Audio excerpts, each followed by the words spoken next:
Hola, ¿qué tal, amantes de Thalía? Tras varias semanas sin atender nuestro canal, por culpa de una dolencia prostática que me tiene de tratamientos y citas médicas, Escenarios de Farándula no quiere permanecer más tiempo sin informaros del acontecer cultural en la villa de Gil de Zático. Es por ello que, aprovechando que la tertulia cultural y literaria Arte y Ligá ha vuelto a sus sesiones semanales de los martes en el restaurante Casablanca de Torreperojil, pues me hago eco de la última sesión, de lo acontecido en la reciente visita que como invitado tuvo el escritor y poeta jienense Antonio Negrillo. Gracias de antemano a los hermanos Molina Sola, Marta y Juan Francisco, por facilitarme el material en imágenes de esta sesión. Pero antes, nuestro comentario habitual a modo de editorial.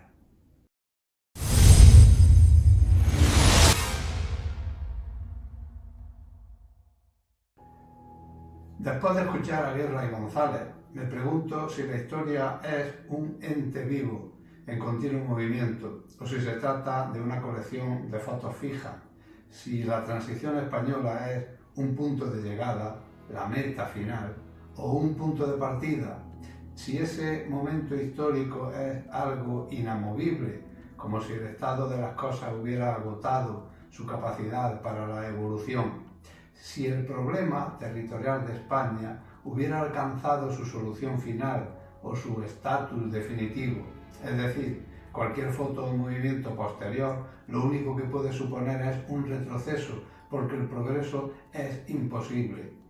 Guerra y González. González y Guerra se convierten así en negacionistas para los que la siguen escribiendo, puesto que su meta, como su verdad, ya están señaladas, dictadas. No existe el progreso, solo una continua y sublime recapitulación, decía el venerable Jorge, aquel monje medieval en la mítica novela de Humberto Eco. La transición española, según Guerra y González, fue el final de todo progreso posible en la historia de España. Solo dar vueltas a una especie de noria en cuyo paisaje sus egregias figuras han quedado petrificadas. Este egocentrismo patológico que ambos muestran los convierte en sumos conservadores de un Talmud que solo ellos pueden interpretar. La historia de España no la escribirán sus momias, sino que se escribirá sobre ellas. No se trata de una continua y sublime recapitulación, sino una lucha eterna entre reacción y progreso. Una reacción que en muchas ocasiones se manifiesta negando la evolución, negando el futuro. González y Guerra se han adelantado a su muerte física desde el momento que, como el monje medieval, niega el progreso, la evolución, el futuro. Son momias adelantadas a su muerte. La España de hoy, afortunadamente, en muchos aspectos, no es la España que ellos protagonizaron.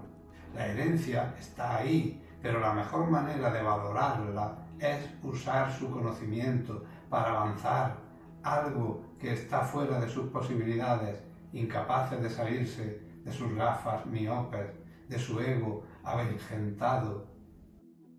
Amigo Negrillo, ¿cuándo y por qué llegaste a la poesía? El cuándo va a ser difícil, pero llegar a la poesía se llega casi siempre por la lectura, a través de la lectura. Y yo empecé a leer de poesía de 12 o 13 años, primero la poesía que se lee en los colegios, siempre te ponía a cualquier poeta local y tal, y después, pues, cuando conocí a una señora mayor trabajando en la Librería Vargas, que me regaló el primer libro de Miguel Hernández, Radio César, y aquello me dejó totalmente matado, porque yo hasta entonces escribía la poesía que te salía sin ninguna emoción ni nada, sino por escribir esa poesía. Y llegué a la poesía cuando posteriormente, en el año 2020, en 1927, cuando empezaron a editarse mis poemas en la revista Claro, pues. Bien, claro, desde esa infancia, desde esa inquietud, de ese mundo que creo que es muy común a la mayoría de los poetas, se me ocurre la pregunta que hoy estaría muy de moda. ¿Crees que la inteligencia artificial sustituirá al poeta de carne y hueso? No, pero bueno, yo creo que la inteligencia artificial tiene como todo, tiene su lado bueno y su lado malo. En cuanto a las prácticas, pues la inteligencia artificial puede ser que sea una herramienta buena, pero para la poesía no, porque la poesía es una cosa más íntima, también es más emotiva, y un poema hecho por una máquina pues realmente puede ser bonito, pero igual le falta el espíritu ese humano que tiene que tener un poema. Bien. Un poeta de uso diario, como la camiseta que te puede gustar de cualquier cosa. Un poeta de uso diario para ti. De uso diario no sé, pero sí el poema que más he leído, el poeta que más he leído es José Ángel Valiente, que además de hecho uno de los poemas que voy a leer aquí me ha dedicado a él, que es el libro del Darle 2001, porque es un señor que aparte de poesía pues le daba a todos los palos, a la pintura por ejemplo, con mucho de pintura, habla de cine, cosas que me encantan también, y entonces por eso, y luego el señor también que es muy difícil, su poesía es muy difícil y eso me ha hecho también avanzar. Sí, y ha sido lo que me ha hecho. Le voy a hacer una pregunta porque creo que nos ha pasado casi todo esto, pero es una pregunta que se hace muy pocas veces y es la siguiente. Un poeta que ha querido leer y no ha leído nunca. Hay muchos que no he querido leer, pero que haya querido leer y que no he leído nunca, pues sí. Ahí tengo una anécdota de un señor que se llama Gerard de Nerval, un poeta del romanticismo francés y tal, que cuando empezó un libro de Alain Gutenberg, que lo compré porque me llamaba la atención mucho, porque era época de Molière y tal, y para comparar cómo era su poesía. Pero cuando leí su biografía, me quedé entusiasmado con su biografía y no leía nunca su poesía, no me gustaba. Iba cada vez que cogía el libro, iba para leer su biografía, que era una persona que era muy particular. Persistente pero no efectivo. Muy bien. Vamos a ver qué me dices de esto. ¿Eres partidario del sexo por el sexo y la poesía por la poesía? Sí. A rajatabla por los dos temas. Partidario de todo lo que no haga daño a los demás. Tanto en la poesía, porque hay poetas que hacen daño, hay poetas que escriben, como digo muchas veces, que cuando hay un libro de poesía que no me gusta o que tal, digo, porque mira de algo, que ha dado su hoja para un libro tan, vamos, para la vida para porque da la vida por un libro que no tiene esa alzada. Bien. Esta pregunta es una pregunta muy tonta aparentemente, pero todos los seres humanos tenemos una especie de muletilla en la vida, que a lo mejor cuando nos digan soltamos una exclamación, y se nos conoce por eso, ¿no? Pero el poeta hay que exigirle más, o sea, un verso imprescindible en tu vida. Pues imprescindible, la verdad, los míos, porque para mí son. Pero luego puedes coger cualquier verso, cualquier poema de Miguel Hernández o de, por ejemplo, de Antonio Machado, uno de los que más me gusta, que dice: es muy importante hacer las cosas bien que hacerlas. Bien. Esta pregunta es de elección. Y es la siguiente. Tienes que elegir entre la procesión del abuelo y un partido Jaén Betis. Jaén Betis, ¿no? me gusta ver las procesiones, pero como he visto tantos y tantos años ya que si hay un partido de Jaén Betis preferiría ver el fútbol. Bien. Ahora nos vamos a intimar con un amigo común que tuvimos los dos y murió y que fue muy querido por todos nosotros, y es el poeta, nuestro amigo, el poeta José Nieto, nuestro paisano y amigo. Y dijo el poeta José Nieto, creo que lo recordarás perfectamente: verdugos del mundo unidos, la pena de muerte para el que la trabasa. ¿Comparte lo que dijo nuestro amigo? Sí, por supuesto. Todo lo que dice Pepe Nieto, lo que ha dicho, va a misa, sí. Aunque tú vayas al Betis, a ese Betis. Sí. Pero sí, además, recuerdo también otra cosa que me gusta mucho de Pepe Nieto, que decía aquello de el paisaje, cambia más el paisaje media vuelta que vuelta entera. Muy bien. Miguel, y para terminar, pues, ¿tienes epitafio? Yo no pensaba nunca en el epitafio, porque eso casi siempre te lo hacen además, y los que quieren su epitafio, tú lo has levantado antes de morir, es porque sabes que sí, pero bueno, yo siempre he pensado eso, aquello de que como no quiero llegar a ese sitio, digo, bueno, pues aquí estoy, ¿no? No quería venir, pero aquí estoy. Estupendo. Pues muchas gracias. Nada, nosotros. Un abrazo como siempre.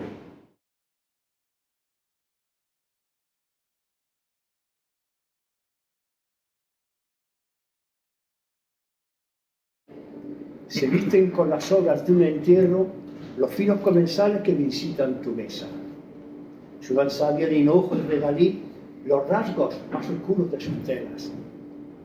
Son restos de un paisaje sin memoria, arquitecturas invisibles con ventanas abiertas, trozos de un sueño remendado que se funden en una sola pieza. Viven en la esperanza de la esquina, justo al contrario de la gente que corre por la acera.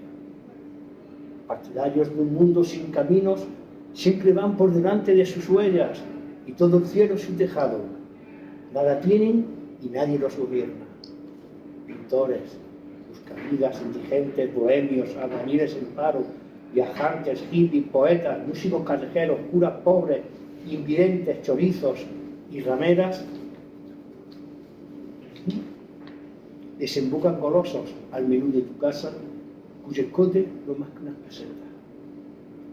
Tiene líquido, platos quitahambres y una hoja de lechuga por libreta.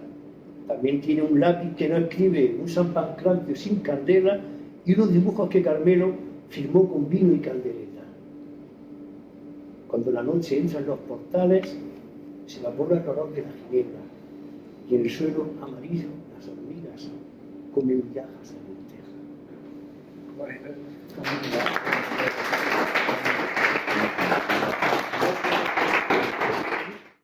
Se llama Jardines de Jabalcuz, 1937. Al alcance que el destino pone en manos de la niebla, solo puros aguaceros cruzan su invisible puerta. Bajo el cielo de ese día, donde sin querer se llega, se abre paso el dulce río que resume de la niebla. Antes de tocar el agua, mira al fondo de la alberca. Dentro vive el crudo invierno, aunque mayo flote fuera. Sale el sol por la barriga de esa gran mole de piedra, y en las copas de los pinos Jabalcuz duerme su siesta. Late todo tan despacio y es tan breve la secuencia que el sonido se deshace y el silencio se hace dieta. Antes de que digas nada, quédate con lo que sueñas, que a veces lo infinito viene el tiempo y se detiene. A la sombra de un magnolio hay dos almas que se besan, dos afluentes circundados por un mismo mar de pena.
Pues hasta aquí por hoy, amigas y amigos.